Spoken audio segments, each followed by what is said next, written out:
Ano po yung konsepto ninyo nitong panukala ninyo? Is it a piece of legislation to institutionalize it? No, actually, we do have a law already on whistleblowing. In fact, the reason why sinabi ko to, no, kasi wala naman tayong makikita sa papeles eh. Lahat ng mga dokumento, lahat ng mga documentation, pagdating sa mga DPWH project, sigurado ako spot clean yan. Wala tayong makikitang mali, wala tayong makikitang anomalya, unless i-check nyo on the ground. Like, for example, si President mismo nakadiskubre ng mga ghost project. But pag titingnan mo lang sa papel, wala tayong mahuhuli dun eh. Kasi kabisado na nila yan eh. Kayang-kaya na nilang ayusin lahat. So the only way is for a witness no, to come out.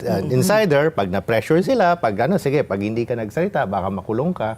So ito yung hinahanap natin, yung least guilty, sabi niya, because that is also part of the program, whistleblowing program, dapat yung least guilty. Kasi kung ikaw pinaka-guilty, hindi man pwedeng absuelto ka. Absuelto ka. Diba? Sabi ni Diskaya, ako gusto ko maging whistleblower. So yun yung and I called SOJ. I called Secretary Remulla and asked him about it. And true enough, no, may lumapit na daw sa kanya. So hintayin na lang natin yung development regarding this. So sapat na yung kasalukuyang batas. Sapat na. Because yung sa ibang I was looking at the legislation in other jurisdictions.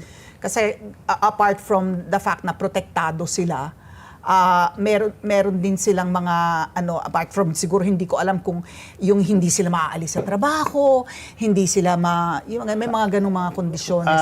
Hindi ganun ka-broad yung ating batas, no? But it's good enough. Kasi ang ano nila dito, ang kapalit nila dito is imprisonment or kung ano pa mangyari sa kanila. Under pain of penalty. So in other words, it's better for them, mas sa tingin ko mas maigi sa kanila na magsabi na lang sila ng totoo, no? Para at least hindi sila mahatulan ng mas malalim na mas mabigat na parusa. So sangkot din sila. Let's say dito sa flood control project scandal na to, sangkot din sila pero hindi sila yung most guilty. Yes, kasi hindi naman sila magiging witness kung hindi nila alam eh. Kung hindi naman sila part eh. Di ba? So accomplice parang gano'n. Accomplice sila, tapos may nalalaman sila. So ito yung mga information na po pwede natin kunin. So Kong Albi, ito ba ay bunyag dito yung nangyari kay Engineer Calalo, yung kay Congressman Leandro Leviste? Kasi right now, ang pagkaalam namin, nakakulong pa rin siya. So moving forward, magbe-bail na siya. So ito ba yung magiging poster boy ninyo para po moving forward para sa whistleblower? Kasi siya parang napaamin siya di ba? He had to make it kwento. So ngayon, ano pong mangyayari sa kanya? Aside from him, no, I think si Congressman Leviste has offered for him to be made a state witness, no. Marami pa rin ako naririnig na iba, hindi lang siya.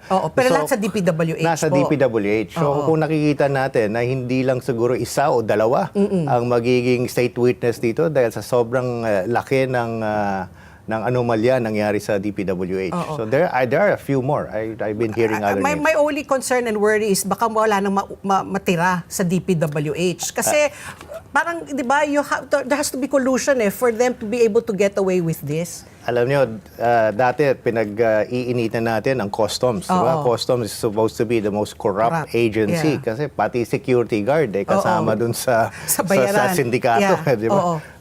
Dito sa DPWH, hindi yata malayo. So, I'm not sure kung may matitira talaga, as you've said. Okay.